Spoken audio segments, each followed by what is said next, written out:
Ifá ní gúrúgúrú mọ́ gbèdégbèdé ní tó ṣùgbọ́n wéléwélé jámbébé dífá fún bí ojú mi tó àbò fún bí ẹsẹ̀ mi rè. Yes, my name is Tittle, Ifatade, Suleiman Eleyempe.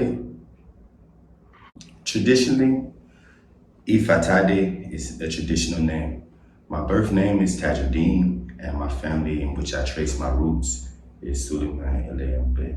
Well, in the States, my family being rooted from Nigeria and the other part of my family being rooted from the islands, we had a combination of not only Islam, but as well as traditionalism. When I grew older, I chose to be a traditionalist, as you can see. Let's say this. We learn in Ifa that whatever we strive for, that we must make sacrifice.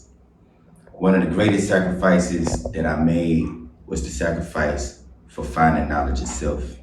So when I chose to choose only traditionalism as my spiritual faith, as my cultural faith, my cultural identity, I lost not only friends, I lost not only wife, I lost not only family. You know, it was a lot of people that did not agree with it, but I'm thankful that I'm here today. I attended DeKalb College in the United States of America in Atlanta, Georgia. DeKalb, but it's called DeKalb County, Georgia, but we all call it Atlanta. Okay, so as a young man, my aunt, she's a Yamoja priestess. My mother is a Yamoja priestess. My father was a traditionalist in secrecy, so to speak. As in Yoruba land, we call it alpha. You know, they'll use Odu and things of that sort, but they practice Islam openly. So I had the culture as a young age. Being in the Pan-African movements in the West, you cannot be a traditionalist or practice Ifa or Isese without being a part of what's called the red, black, and green movement, which is Pan-Africanism.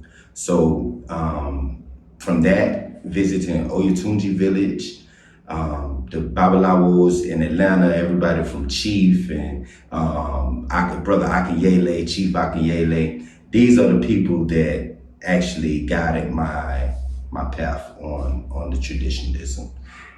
Okay, so truthfully, being a Pan-Africanism is the thing that we utilize in America to connect our people with that which was lost. So a lot of our people know that we come from Africa. A lot of our people know we come from this Western Hemisphere Africa, the land we call Nigeria today.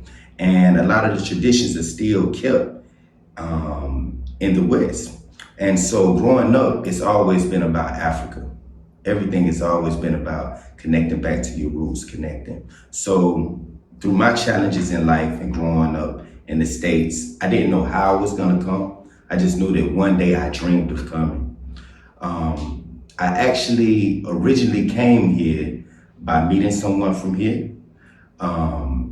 We embrace each other as brothers and things of that sort, but you know, not everyone that you meet is meant to follow you all the way through your journey. You know, so that was my initial introduction to actually being invited to Ile Ife. And we know even from the Black Man of the Nile, it's a book that is written. It speaks about how this place here is the cradle of civilization.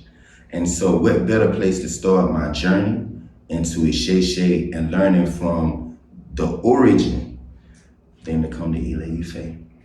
Learning Odu Ifa has been a challenge because of the language barriers. You know, in the West, we have Odu Ifa that is a little different, and most of us speak English, etc. We also have our Spanish counterparts, which we call Santeria, which a lot of the Odu Ifa is translated into Spanish. I'm still in learning process. No one can say that they know all Odu. Even I learned here in Ile Ife, Nigeria, that the way they chant Odu here is a lot different than just going up the street to a showboat, you know. So it's a lifelong journey, and I'm here for it. So my total goal is to be able to translate Ifa as it is practiced here in Ile-Ife for people that are from urban America, such as myself, so that we can understand the concepts and hopefully as a group move into learning the language as a whole. No, Ifa life didn't start in Nigeria. Ifa life started in the States, okay? When I say Ifa life, we mean that Ifa is life.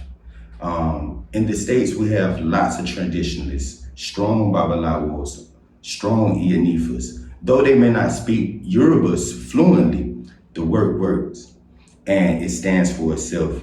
And me being one of those people that have always been a progenitor of understanding the culture of African spirituality, I came to Ile-Ife as a foundation. Now, the family in which I move with is Adifala, who is known as Oluwo here in Ile-Ife, and a few other Babalawos, even from Ore to Oyo to Ashogbo. There are a lot of prominent brothers that aid and assist me in my journey, even yourself.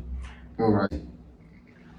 I learned this: take your time, don't rush.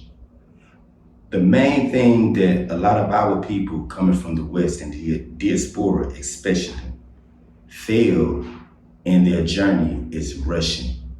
Take your time.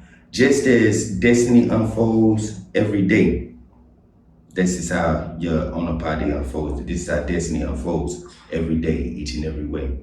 So should your journey into Isese unfold every day. Is this not why we have Oshe?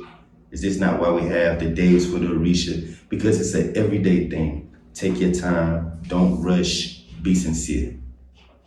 What you see with the Ifa Life temple, as you hear now, is a nice place that we have built here. But we own a lot of land here in Ile-Ife, Nigeria, that we're already developing. Our plan was to build a school for education of the Isese culture in the near future. We also are building an awareness project in which we call to return to the source. You know what I mean? It means to return to the source. And so I even have a Omoawo here now. We bring people from all over so that they can come and experience Nigeria, not in the way that the news experience it, but in the way that the people truly are. So aiding and assisting our people in a manner that suits our majesty is our utmost mission. My happiest day was the day that I brought the first person from the States and they stepped foot on the land and the smile that came on their face. That was when I knew that the purpose of humanity is not just to live your own journey, but it's to share it. And that's why we're called Inyan, to bring joy into the world. Man, a lot of people know me as being an advocate of being against people doing our people like this. So a lot of people that know my story, they know I've been through a lot. I can say that coming to Nigeria or any place is not easy, but when you're connected with the right people, your journey can be one of joy and a good experience. And my negative experiences, I take those as lessons. You know, I never regret the things that I go through. I take them as lessons. Don't put your hand in the same hole to get bit twice.